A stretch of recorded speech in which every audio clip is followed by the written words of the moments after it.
Hi folks, Ariel over here at Nyth, where I'm just wrapping up getting ready to leave for our backpacking trip and want to go over just a little bit of how I do food. Like everything else, I'm not trying to say that this is the most perfect way everyone should pack backpacking food or anything like that. This is just to give you some ideas. This is what I personally like. This is how I do it.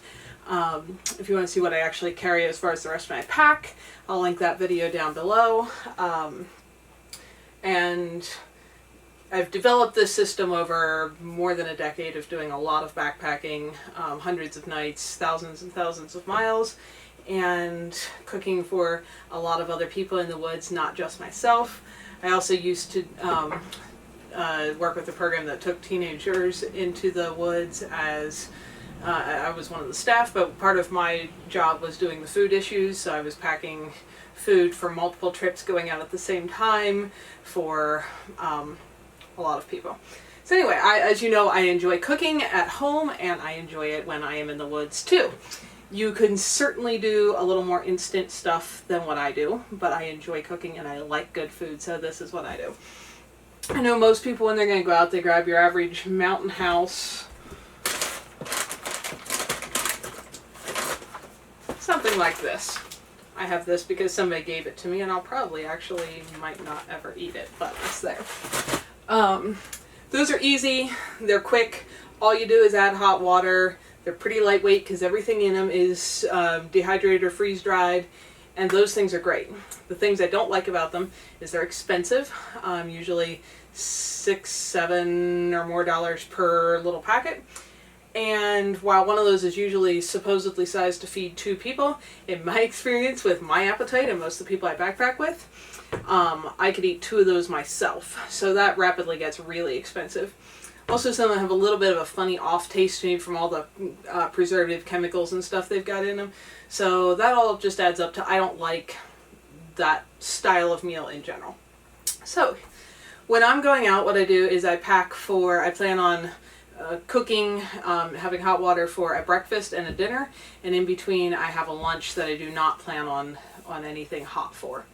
So to start at the beginning of the day, we're going out for a 6-day trip, so I need 5 breakfasts and 5 dinners, because the first breakfast we're going to eat in the car or something as we're headed there, and the last evening we will be driving home again, so we will again eat in the car, stop and grab something, whatever. So I need 5 dinners and then 5 breakfasts, if that makes sense.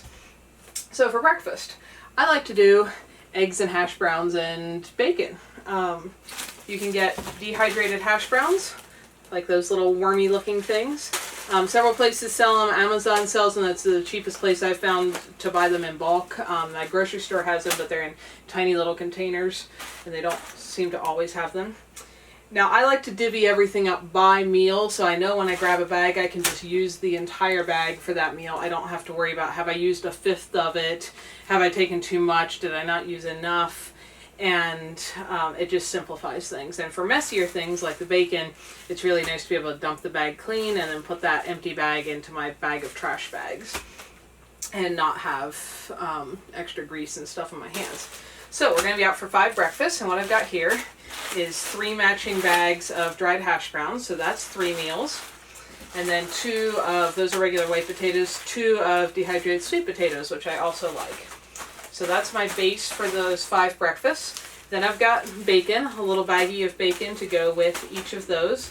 I did cook this. I find it's cheaper to buy just there's like a big pack usually at the grocery store of like ends and pieces or whatever.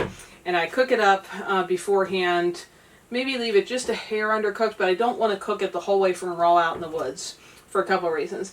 If it's hot out there, completely raw bacon gets a little slimy. I don't want to carry that for too many days in a row. Uncooked bacon is heavier because it's got all that grease in there that's going to cook out.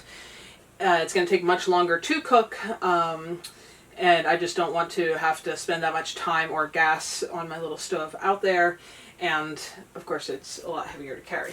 And what are you going to do with the bacon grease when you're out there? I certainly don't want to leave bacon grease or any other heavily scented area around the campsite for the safety of the next people that are going to come along. So I've pre-cooked that, and it can just toss right in with my stuff. So there's my 5 breakfasts. Then I just have one bag. I didn't make this 5 individual bags because it's so low anyway. But that is a powdered egg. Again, the only place I found to get this is ordering it online. A lot of dehydrated things I dry myself. I've never tried doing my own powdered eggs, but it takes like a teaspoon of the powder to 2 teaspoons of water, and it mixes up to be like a scrambled egg. And so I'll probably do some videos of cooking when I'm actually out there, but what I would do for my breakfast is boil a little water in my pan, make sure I bring it to a rolling boil if it's not, or at least a good simmer if it's not been treated water. Then I put my hash browns in, let them soak up some moisture, mix the egg powder right into there. So I've got my hash brown and egg hash, because I like to do everything as a single pot meal. That's just the simplest for cleaning up. It works great in my giant pot that I pack. So I have my hash browns in there, mix my eggs in, sprinkle the bacon on top, and then slice a couple slices of, I do not eat a lot of dairy, but I really like a good aged cheese, and it doesn't seem to mess up my guts too much. So this is a little bit of aged Gouda. A couple slices of that on top. Also got little baggies of pepper and salt. Lightest way I've found to carry them is those little Ziplocs. So salt and pepper it, put the lid on, let everything steam together for a minute, and you have an absolutely awesome breakfast that will probably be more tasty than almost anybody else in the backcountry is eating. That is breakfast. Now when I'm going with more than one person, I do tend to do all the food packing for the group. So this is designed to feed 2 people for each of those breakfasts. And we also share on carrying the weight. So that I'm going to make that the bag for breakfast, and my friend is probably going to get that one, and she can put it wherever she likes in her backpack. Then let's just go through the day in order. Lunches. I always have told everyone, even though I pack the cooked meals for people because I do the cooking, everyone I've ever gone with, bring whatever you like for snacks and stuff in between. A lot of people bring bars, granola bars, power bars, protein bars, candy bars. I just don't really like any of those. I just never have. It's a personal thing. Don't have a problem with them. But here is what I take for my snacks and lunches. You can probably tell I don't like being hungry out there. Let's see, what's a good thing to start with. So I love dried fruit. I dry a lot of my own fruits. You can dehydrate foods either in the sun, if you've got sunshine, with some kind of commercial dehydrator, in an oven on low. But anyway, I've dehydrated a lot of stuff. So I've got dried apples, dried mangoes. When you dry your own stuff, everything ends up looking a little brown if you don't treat it with some kind of preservative to keep it really orange or really yellow or really white or whatever, and I'm fine with that. So these look probably to the camera all similar, but they all taste amazing. And it's just sliced up dried fruit. This is dried peaches, dried strawberries, and you could make that all like a fruit mix. I just like keeping them separate. Dried cherries. So that's my fruit mixes. Then I like to have some nuts for protein. I've got some almonds, cashews, which are probably my favorite nut, walnuts, which are probably very close to my favorite nut. Like a little bit of protein. One of the easiest proteins to carry for sure is peanuts or peanut butter, as far as being accessible and very inexpensive and very calorie dense, which you want when you're carrying weight. I'm allergic to peanuts. That's why there's no peanuts or peanut butter in my collection here. But if you can eat peanuts and you like them, that is an excellent way to add protein. The other things I carry are, I've got a couple kinds of jerky, some salmon jerky, turkey jerky, and then again I've got a little bit of a smoked cheese, which I do enjoy sliced up with the nuts and such. Got some hard crackers here. These are like a, I don't know, quinoa, oat, seaweed cracker. Good with cheese, just for different little texture. They tend to get a little bit crumbled in the process of packing. I also like chocolate. These are some kind of chocolate covered mix, I think. And these are chocolate covered raisins, which my grocery store has in these little bags for $1 often when they're on sale. And so I pack them. Also, as you probably noticed, I've repackaged everything into some kind of a Ziploc bag, because most things come in some kind of more, not quite like this, but some kind of more foily bag. And if I just put that in my pack, then when I open it, there's very often no good way to close it. And even if it's one that's got a nice reclosing Ziploc, these are a much heavier bag. And I just don't want to carry that. So I repackage everything into resealable, lightweight Ziplocs before I go. So I've got some chocolate. I've got some candied ginger, which I like. I just like the flavor. It's also good for your digestion. And then I've got a few gummy bears just because I like them. And sometimes I treat myself to stuff I probably shouldn't eat. So that's a very full bag. That is my lunches and snacks. Probably more than enough, but I do not enjoy being hungry. This is the one area where I don't tend to skimp. So that's breakfast and lunch. Dinners. Probably saw this bag. This is what I use for doing my bear hangs when I, if you saw the last video on what I actually pack in my pack. So dinners, I do a similar setup here. Let's put this out of the way. Again, I've got 5 dinners. I like, I've done some with pasta-based meals, but for one, I don't like a lot of wheat. It doesn't sit very well with me, and I end up feeling hungry again quicker. I find that rice, beans, quinoa, those all sit really well. I digest them well personally, and I feel full and satisfied and not hungry immediately again.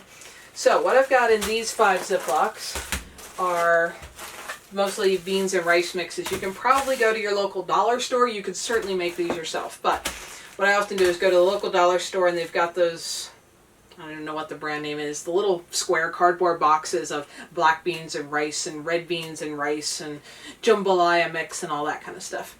So grab one of those. Again, I don't want to carry that cardboard box or the foily package that it's in, which has no way to reseal.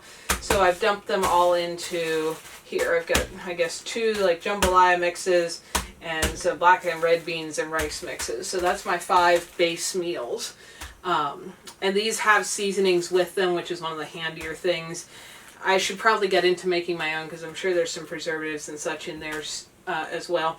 But one of the nice things is those are made with a pre-par cooked and then re-dried rice and beans. If you actually take a whole grain uncooked rice, you're going to need to carry a ton of fuel and have like 40 minutes to get your rice cooked soft. And that is a little inconvenient in the backcountry, even as much as I enjoy cooking. So having this parboiled rice that's going to take more like 15-20 minutes to cook is just a lot more efficient. I don't have to carry as much fuel, and I don't have to wait as long for dinner. But you can buy parboiled rice and beans and stuff in bulk and do your own packaging as well. And if I had a little more space in my house, I probably would do some more of that. So there's my bases for my 5 dinners. Then I've got 5 packets of vegetables. These, just like the dried fruits, are all stuff I've dried. Each bag is, I just do slightly different mixes for variety. I've got dried onions in almost all of them, dried tomatoes in almost all of them. I've got some dried like zucchini squashes in some dried peppers in some, and dried asparagus. If any veggies you've got excess of and you don't know what to do and they're going to go bad, just dry them. You can use them later. What else do I have? Peppers, onions, squashes. Oh, even lettuce. I've even got dried lettuce. I had a whole bunch of extra lettuce leaves once, so I thought, I wonder how that dries. Came out to looking like a tea-like powder. I don't know if it adds a whole lot of nutrition or not, but I've been putting a little bit of that in my bags as well. So I've got my base. I've got dried veggies. These look a little bulky, but they're super light. And then I like some kind of protein, if for nothing else, for the flavor with that. So I do various things. I've got some freeze-dried chicken that somebody gave me. This is super lightweight. So that can go with 2 of the meals. My stacks are going to fall over. What I more normally do is, this is the only one I don't repackage, foil packs like this. You can get usually chicken, salmon, tuna. I've taken all of those. And I don't want to repackage this because their meat juice will leak out. But this is much beats carrying a can, because when it is empty, I can roll it up tight, put it in my bag of trash bags, have the odoring mess all contained. So that'll go with one. And then I like these little tiny pepperonis, like I guess they're made for doing mini pizzas or something. Put some of those in a little bag, and those really flavor beans and rice really well. It's a good mix. So that is my 5 dinners. Oh, and then actually this should have been with breakfast. This is a Nalgene brand container full of coconut oil, which it was hot today, so there's actually some liquid there. I bag it in a Ziploc anyway because oil leaking in your pack is a giant mess, and I don't want it to leak. But these little Nalgene containers do seal really well, so I usually don't get leaks. Plus, coconut oil, most of the times where I am, is a solid, not a liquid, so it's easier to carry than some other kinds of oils. That I actually use with my hash browns and stuff for cooking up my breakfast. So that goes with that stash. And then you gotta have some dessert. So my dessert of choice in the backcountry is chocolate. And I usually get an assortment of whatever yummy chocolate bars, nice dark chocolate with some fruits and whatever are on sale, and carry a few of those. So that is my dinners. And these are all mix and match. You know, I could do this bag of veggies with chicken and with that bag of beans and rice, or, you know, whatever I feel like that night. But I know I've got a bean or rice mix, protein of some kind, and a veggie bag for each of the meals that we've got. So just pack them all in here. And of course I'd probably eat the heavier stuff first, so like that foil chicken packet is absolutely the heaviest piece in there. That will probably be our first dinner. These dehydrated chickens will probably be the last 2 meals because they are the lightest, and they will have to, the last 2 meals get carried the longest. So there's my dinner bag, my breakfast bag, and my lunch bag. And that's plenty of food for 2 girls with big appetites, or 2. I've packed food for a lot of guys, and including teenage boys and such. And this seems to work out well. If I weigh all this and I come up with something that divides out to having between 1.25 pounds and 1.5 pounds of total food, and obviously a lot of that's dehydrated, per person per day, very active folks with a big appetite who are hiking somewhere between 15 to 20 miles a day in the mountains have always been satisfied and full. And that's from, like I said, about a decade of experience packing food for people. And I've learned to usually not trust that other people coming with me actually have enough food for themselves, which is why I've just taken over making sure I have breakfast and dinners covered for whoever I'm going with.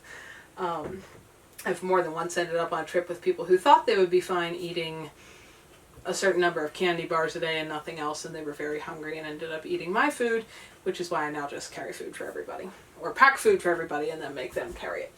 So that is, that's kind of how I do my own food. It takes a little bit more time to package that up than just buying the Mountain House or whatever brand packs, but I like it better. It's more filling and it's less expensive for sure.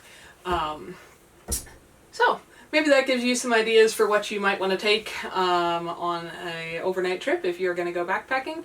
And hopefully you guys get out there and enjoy the woods. And you'll have to let me know if you've got a favorite thing to carry in the woods that's light and nutrient dense. Let me know what that is. You all have a great day. Thanks for watching, folks. If you're interested in more info on my off-grid tiny house life, check out some of my other videos here. And if you like what you're seeing, click the little picture of my house to subscribe, and then hit the little bell so YouTube actually notifies you every time there's a new video available. See y'all next time.